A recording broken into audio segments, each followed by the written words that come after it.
Dia 24 de outubro. Capítulos de hoje: Jó 28 e 29, Jeremias 41. Jó 28. As pessoas sabem de onde extrair a prata e onde refinar o ouro. Sabem de onde tirar o ferro da terra e como separar o cobre da rocha. Sabem fazer brilhar luz na escuridão e procurar minério nas regiões mais distantes, em meio às trevas profundas. Cavam entradas para as minas, em lugares onde ninguém vive. Descem por meio de cordas, balançando de um lado para o outro. O alimento cresce na superfície, mas abaixo dela a terra é derretida como que por fogo. Ali as rochas contêm safiras e no pó se encontra ouro. São tesouros que nenhuma ave de rapina consegue enxergar, nem o olho do falcão pode ver. Nenhum animal selvagem pisou nessas riquezas, nenhum leão pôs a pata sobre elas. As pessoas sabem como despedaçar as rochas mais duras e como revirar até as raízes dos montes. Abrem túneis nas rochas e encontram pedras preciosas. Represam a água dos ribeiros e trazem à luz tesouros ocultos. Mas onde se pode encontrar sabedoria? Onde se pode achar entendimento? Ninguém sabe onde encontrá-la, pois ela não se acha entre os vivos. Não está aqui, diz o abismo, nem aqui, diz o mar. Não se pode comprá-la com ouro, nem adquiri-la com prata.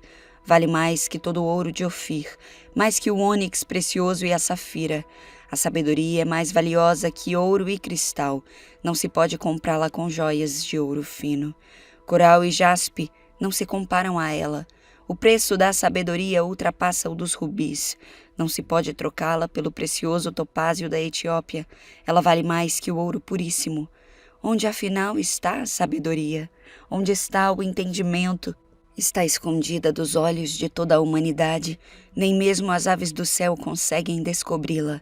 A destruição e a morte dizem: ouvimos apenas rumores de onde encontrá-la. Somente Deus conhece o caminho para a sabedoria. Ele sabe onde encontrá-la, pois enxerga de toda a terra, vê tudo o que há debaixo do céu. Determina a força dos ventos e o volume das águas, faz as leis para controlar a chuva e define o caminho dos relâmpagos. Então viu a sabedoria e a avaliou, em seu lugar a pôs e cuidadosamente a examinou. É isto que ele diz a toda a humanidade: o temor do Senhor é a verdadeira sabedoria. Afastar-se do mal é o verdadeiro entendimento. Jó 29. Jó continuou a falar: tenho saudade dos tempos que passaram, dos dias em que Deus cuidava de mim.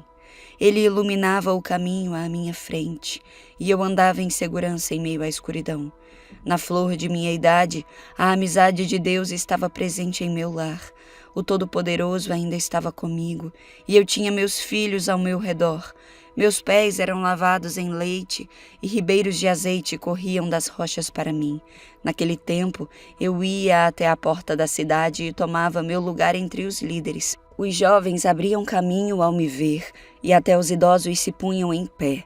As autoridades se calavam e colocavam a mão sobre a boca. Os mais altos oficiais da cidade faziam silêncio e refreavam a língua em sinal de respeito.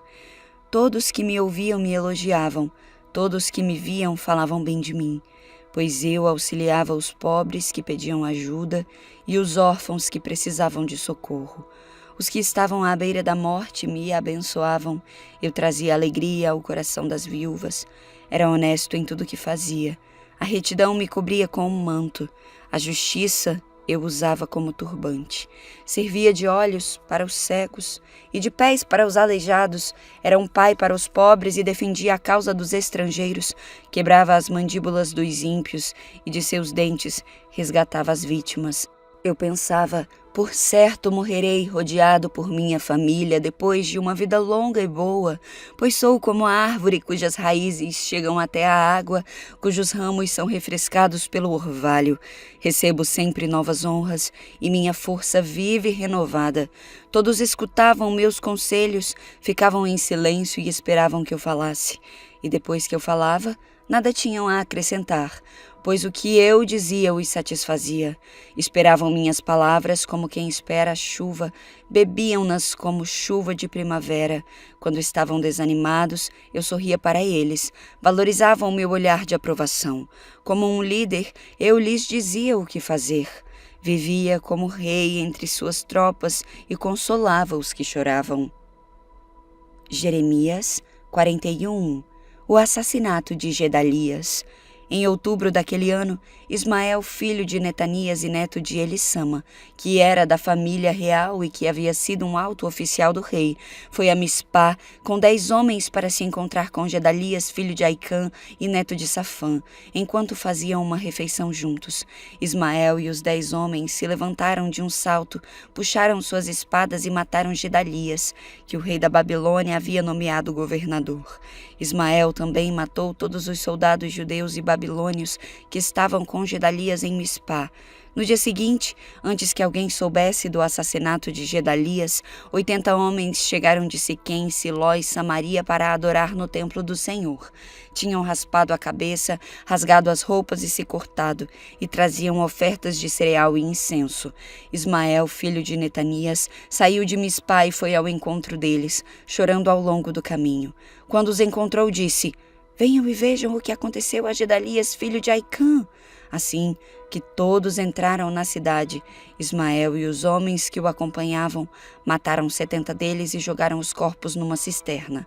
Os outros 10 sobreviveram, pois haviam convencido Ismael a soltá-los ao prometer-lhes trazer os suprimentos de trigo, cevada, azeite e mel que haviam escondido. A cisterna em que Ismael jogou os corpos dos homens que ele assassinou era a grande cisterna cavada pelo rei Asa, quando ele fortificou a cidade para se defender de Baasa, rei de Israel. Ismael, filho de Netanias, a encheu de cadáveres. Então Ismael prendeu as filhas do rei e as outras pessoas que Nebuzaradã, capitão da guarda, havia deixado em Mispá aos cuidados de Gedalias. Ismael partiu para a terra de Amon, levando os prisioneiros. Quando Joanã, filho de Careá, e os outros comandantes que o acompanhavam souberam dos crimes de Ismael, reuniram todos os seus soldados e partiram para lutar contra ele. Eles o alcançaram no grande açude perto de Gibeon. O povo que Ismael tinha capturado gritou de alegria quando viu Joanã e os outros comandantes. Todos os prisioneiros de Mispá escaparam e começaram a ajudar Joanã. Enquanto isso, Ismael e 8 dos homens que estavam com ele escaparam de Joanã e foram para a terra de Amon.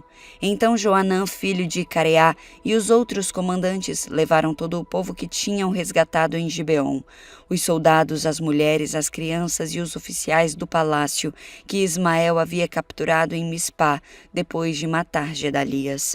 Foram todos para o povoado de Jerute-Quimã, perto de Belém, de onde planejavam fugir para o Egito. Tinham medo daquilo que os babilônios fariam quando soubessem que Ismael havia assassinado Gedalias, o governador nomeado pelo rei da Babilônia.